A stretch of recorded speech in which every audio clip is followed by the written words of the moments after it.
Hello everybody and welcome to Parks Bros. It's Drew here and today is the day I'm finally doing my review for Lagoon in Farmington, Utah. Now I visited Lagoon about a week ago and I have a lot of thoughts about this park in general, and this review will not be including any of the rides. I don't like to include rides in my park reviews just because I feel like it could be completely unfair and unbalanced based on rides.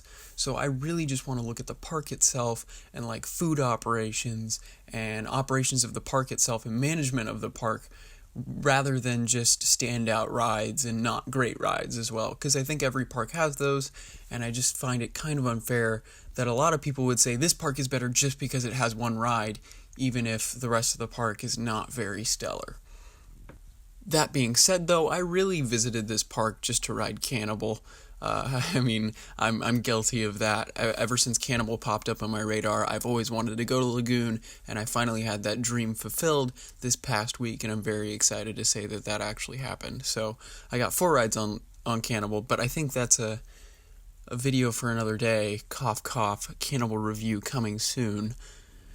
Now let's start off with another couple disclaimers I have. I know I have tons of these right now, but I did visit in the end of October on a Saturday during Frightmares, so I did experience some of the houses that they had, like some of the haunted houses that they had, as well as the beautiful changing leaves on trees, which is not something I would see as a Southern California, so it was extra beautiful, as well as the busiest Lagoon day that everyone I was with has ever seen.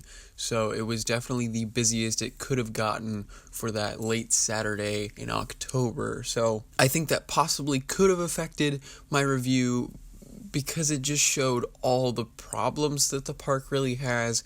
But that is also a video for another day, so we will get to that soon enough. But let's dive headfirst into this review, starting off with how accessible this park is. I actually took public transportation. There's a train station right there, as well as a little bus stop the train ride was not that long, and then the bus ride itself was about 5 minutes, if that. It was awesome, the fact that you could use public transportation to get straight to the park really simply and really easily and really for a cheap price as well. So that was a plus for me, especially since I flew in and didn't really have a car to travel back and forth. Now, first impressions of the park itself. Walking in, you see coasters all around. It's kind of like a U shape from where you walk in.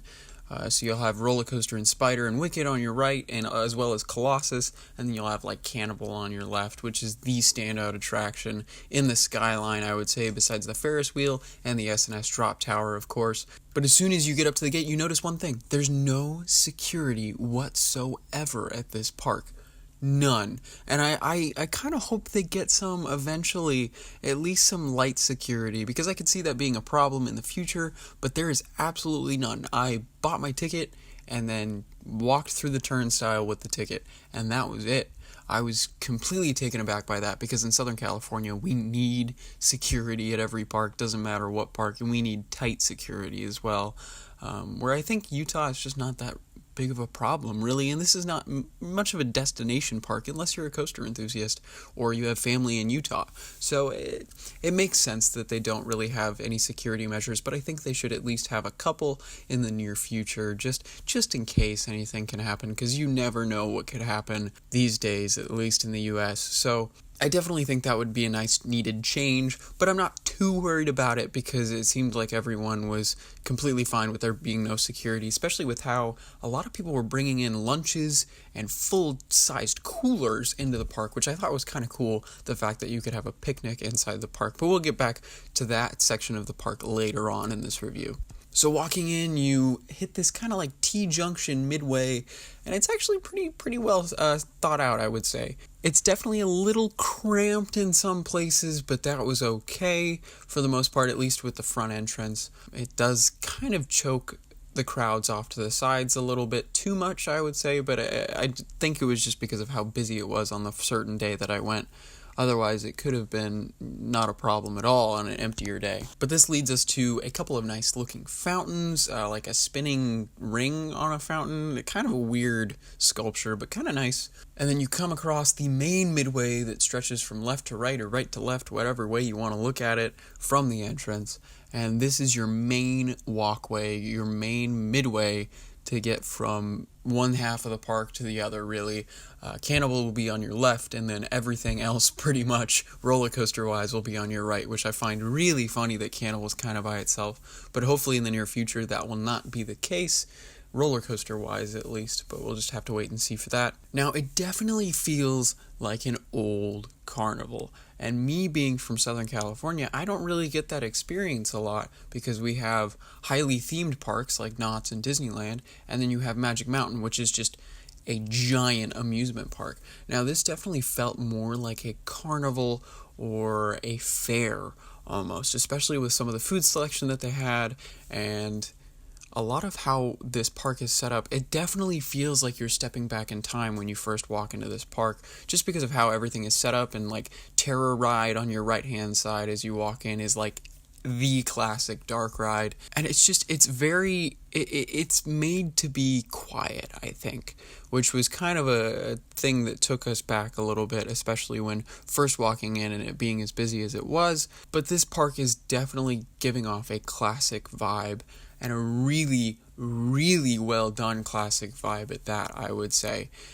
Now, is that my favorite thing to be walking around in a theme park or an amusement park with? No, not necessarily, but it was a nice change for me, I would say. Definitely something I've never experienced before, and I'm glad I was finally able to.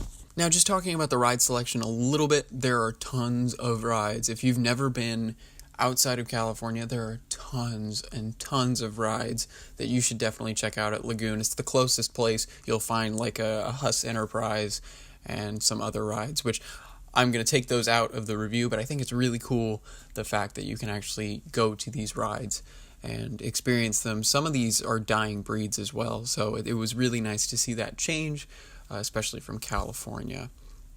Now, I know I'm going to relate this to California a lot, but that's because that's what I know. Big amusement parks, big theme parks, and then like Adventure City, which I don't even know what to call that besides like a kid's park. But going from the midways, I would definitely say it's a lot less themed and just more of just building-esque with some nice scenery and nice foliage, which I really appreciated the trees. We were there at the right time where almost every tree was multiple different colors, and it was absolutely beautiful. I loved the way this park looked. It really felt like stepping back in time. I can't say that enough. It felt like I was stepping back into the 80s.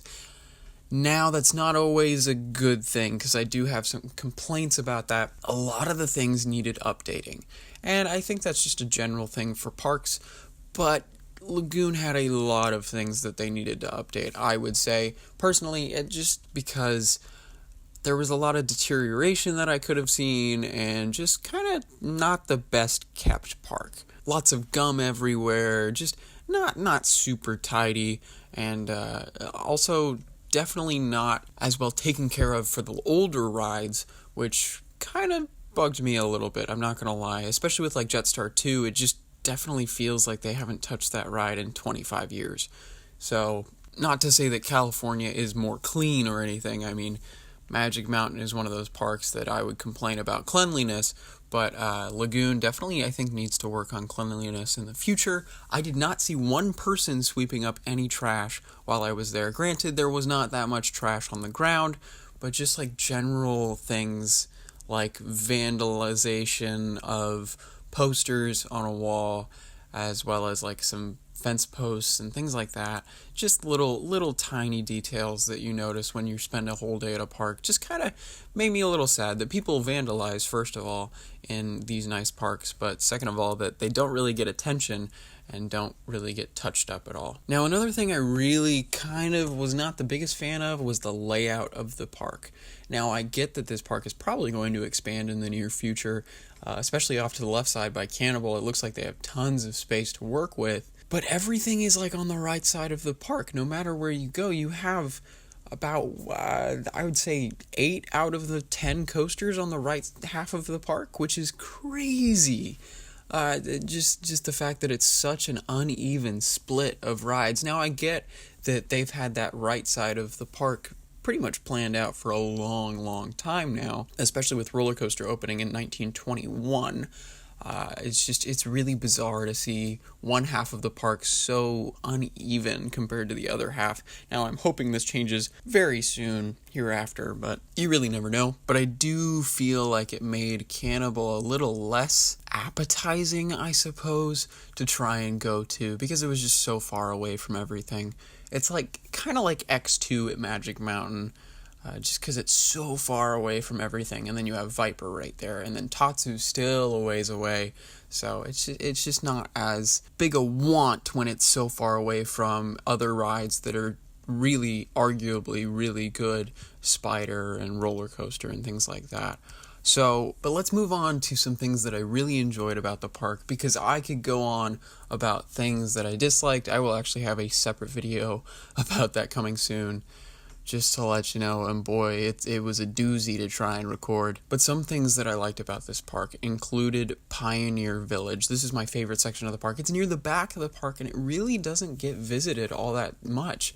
Even during Frightmares, it definitely seemed like mostly kids were going through it, which made sense because they had a full-on trick-or-treat trail throughout Pioneer Village. And that's also where you'll find the log flume and the raft ride, which I kind of wish we could have rode, but it was a little too cold, I think, the day we went in. But if you go through Pioneer Village, there are tons and tons of little shops that you can look into that pretty much take you back to Pioneer, Utah, which is absolutely fantastic. I loved looking at all these exhibits of old instruments, old furniture, old dentistry items, old train sets even. It was fantastic to look at all this stuff, and it is by far my favorite part of the park, just because it was the most well-themed, the most historical. It really struck a chord with me and reminded me a lot of what Ghost Town is at Knott's for the most part. Now, you did have a modern salad bar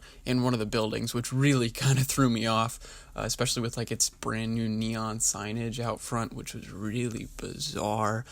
But besides that, this part of the park just has that beautiful pioneer spirit with it still, which I just adored.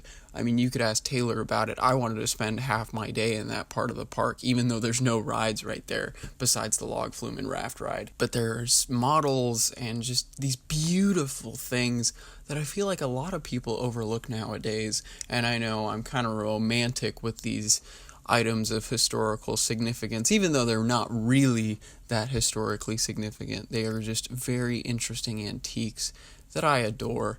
And honestly, that makes Ghost Town my favorite part of Knott's as well, is just seeing all these antiques that are around. And Pioneer Village is for sure my favorite part of the park. Now, it doesn't have any rides or any attractions besides just walking around, but it is just so beautiful in that back section of the park, especially during fall time. You have these gorgeous views of the actual lagoon itself, as well as some other lakes and a ton of trees. It's just gorgeous. Now let's move on to Frightmares, because I was able to experience this, and I went through 3 separate mazes. I went through Nightwalk, which is a vampire/hell themed maze. We'll get into that in a second. The Malicious Manor, I believe it was called, or no, the Malevolent Manor is what it was called, and then a cowboy themed one. I can't remember the name of that one. It was definitely my least favorite of the bunch. But let's start off with Nightwalk. So because it was so busy, they were supposed to open the mazes at 6. They ended up opening them at about 3 to 3:30. So I did not get to do all the mazes, because some of the mazes had hour and a half waits by the time it was 3:30. But we were lucky enough to find Nightwalk just as it opened. So we were just walking straight in. And I think this maze was a lot better than it should have been, because we couldn't see where we were going at all, because our eyes had not adjusted to the dark at all, because it was still a bright sunny day outside, and then you walk into this completely dark room. So it was fantastic to try and go through these dark rooms and try and figure out which way you're going, and then have these amazing jump scares that you literally can't see the person when they're 2 feet in front of you. just pop out right in front of your face and get a great scare. Honestly, some of the best scares I've ever had in a maze, for sure, just because I could not see any of these scare actors whatsoever. Now, theme-wise, this maze kind of jumped around a little bit. It started off with vampires, and then about a little over a quarter of the way through, all of a sudden there was this guy sitting in a chair, and he's like, "Welcome to hell," and then it was all about Satan and, like, hell the rest of the way through, and that was bizarre to me, but I was okay with it for the most part, but it was a little too gory, I think, for me also, which kind of was a little bit of a bummer. But they had a lot of awesome scenes. Some of the scare actors were not the best, that is for sure. Like, there was one guy that just kept squawking in my ear, really just kind of awkwardly and a little bit annoyingly, like, not a really good squawk either. So I do get that this maze is not going to be Hollywood level, I suppose. And I knew that going in. But it was a lot better than I expected, at least for Night Walk, for sure. I felt like a lot of the rooms were lacking. It did have kind of that dark corridor syndrome, where just like there was nothing in there except for one jump scare, and the walls were just blank. We actually ran face first into a couple of walls because we couldn't see, and we went forward and then left, and then the scare actor was like, "No, you go right, dummy." Which was pretty funny. But yeah, and then we went to the Malevolent Mansion, which was kind of Haunted Mansion-esque, kind of like a manor house. Well, I guess that makes sense, Malevolent Manor, hey? But definitely a little more consistent with theming, I would suppose. It definitely is an entire manor house that you're walking through, but not really made for jump scares. It's more of just a kind of sketchy, kind of creep you out type of maze, if that makes any sense.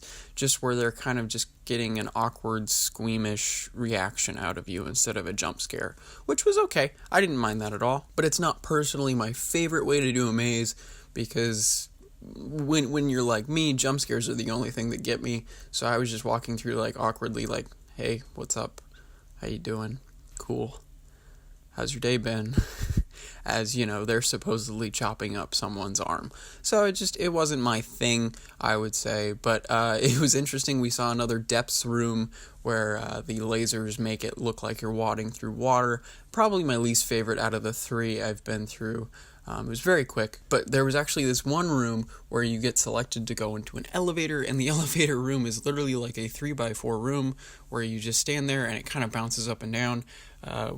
That was pretty sad. I'm not entirely sure why they have that in the maze, but oh well. I think it was kind of cool that they did split up the parties. And now this moves us to our third maze, something Frisco, something like that. I'll have it on the screen here. I can't remember, holy cow. But this was the worst maze I've ever been through.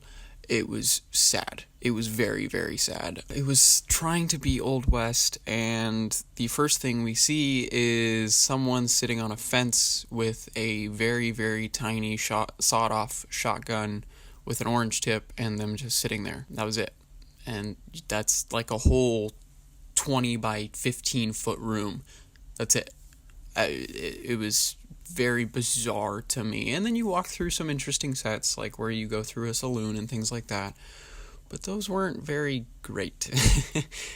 just kind of blank rooms for the most part. And then the last half of the maze is drapes, where you're walking through drapes, and we didn't even get like a jump scare in there. It made no sense to me. The last half of the maze is drapes. So yeah, that was disappointing for sure, to say the least. But that was the least visited maze we'd seen all day, but that's because it's all the way in the very back end of the park next to Pioneer Village. But speaking about Frightmares in general, I did like that they had scare actors walking out through the lines. I loved that. But I did not like that they had no scare zones. They do have this section of Pioneer Village called a scare zone, but there's no scare actors, and it's just a walking path. I wish they at least had one scare zone that you could walk through. And I get it's definitely a more family-oriented park, but it's just sad not to see a fully fledged scare zone. I think it would have worked really, really well I would have loved to seen it. But the interesting thing is, with the scare actors walking in and out of line, it kind of acts as its own mini scare zone in a way, but they don't really go for scares unless you start running from them, and then they'll chase you. But that's about the extent of that. Now, speaking of back near Pioneer Village, there are tons and tons of picnic pavilions where you can eat lunch, and there are more tables than I could even count. It was insane. Now, I understand that a lot of businesses go to Lagoon for business days and just kind of like a relaxing day away from work, just as like a bonding exercise, most likely. But it really was crazy to me to think that all this space was not being used for anything park related besides some backstage buildings and picnic tables. And I know a lot of people can go to these events for their work, but it just seemed really bizarre to me. Now, I loved the fact that they had a big green, like a bowling green, right next to some of these picnic tables, so you could actually have a fully fledged picnic in the park, which I love the idea of that. You can't do that anywhere in Southern California. But it did seem awkward to me that the picnic tables took up almost as much space as Cannibal does. It was just crazy to me. I do get that a lot of people come in and out of that park though to use those picnic tables, but it still just seemed a little bizarre to me that they have all of those picnic tables as options. Now, some other things I noticed about the park itself, they have no lines. They absolutely have no lines for any ride. There's such a lack of switchbacks and even temporary queues. Oh my gosh, I'm already getting heated. It just made no sense to me. The fact that Wicked, one of the most visited rides in the park, has 2 switchbacks. That's it. And a stairway to the station. That's it. Like, why? You have room for so many extra switchbacks right there. It would make total sense to just expand those switchbacks into there, and you wouldn't have anyone spilling out all the way to the entrance of Colossus the Fire Dragon. It made no sense to me. Cannibal's line had gotten all the way past Catapult, which is their slingshot ride. It's just, oh boy. Oh, yeah. It just makes no sense to me, the fact that they have all this space for switchbacks and room to expand their lines and not have them spill out on the midway, but yet every line spills out on the midway, big time. Even Wild Mouse could have done with some temporary switchbacks.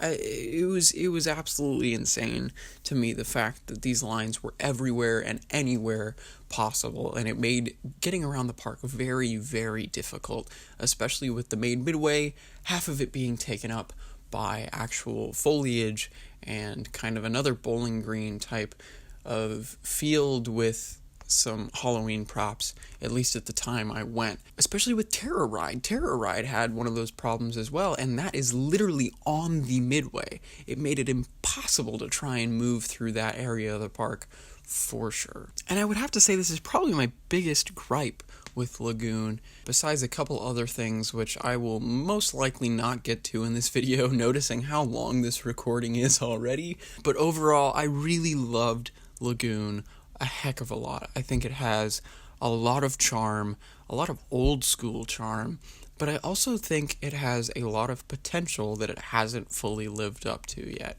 I think this could be a destination park at one point in time. It is the only park that I could think of in Utah, and it is next to a major city in Salt Lake City. So I definitely think this park could become a destination park, just like possibly a Kentucky Kingdom / Kings Island. Now, I know Kentucky Kingdom is not really a destination park yet, but that's another park that definitely has the potential.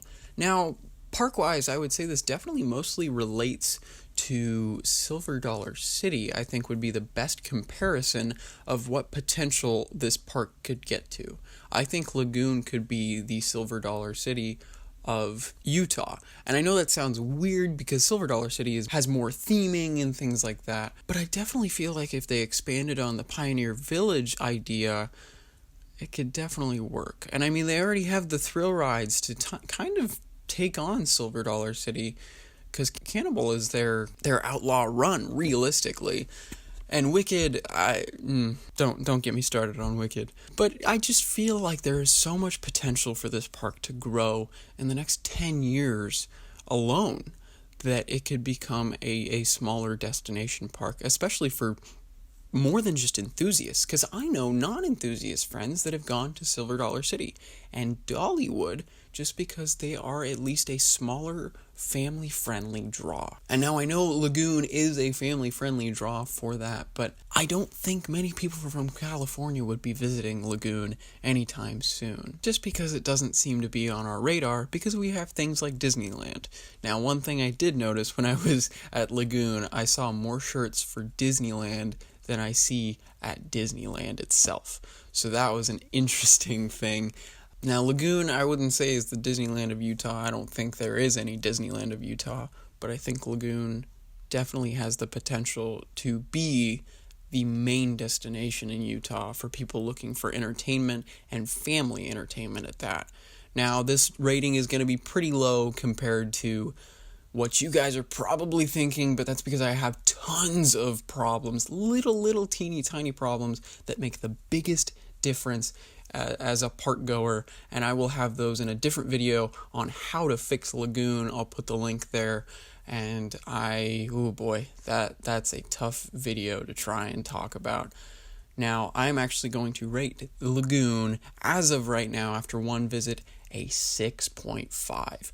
Now, I know that's pretty low compared to what most people would say, but a lot of those small problems made it really hard to enjoy a majority of the park. Now, I think this park is absolutely gorgeous and has a great soul to it, but it just doesn't deliver on a lot of the things that it should.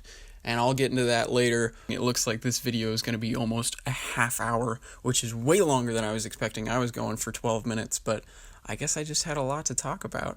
But thank you for sticking around if you have. And oh boy, there are going to be tons of more reviews from Lagoon in particular in the next couple weeks. So make sure to stay tuned for that. And as always, we'll see you on the next ride.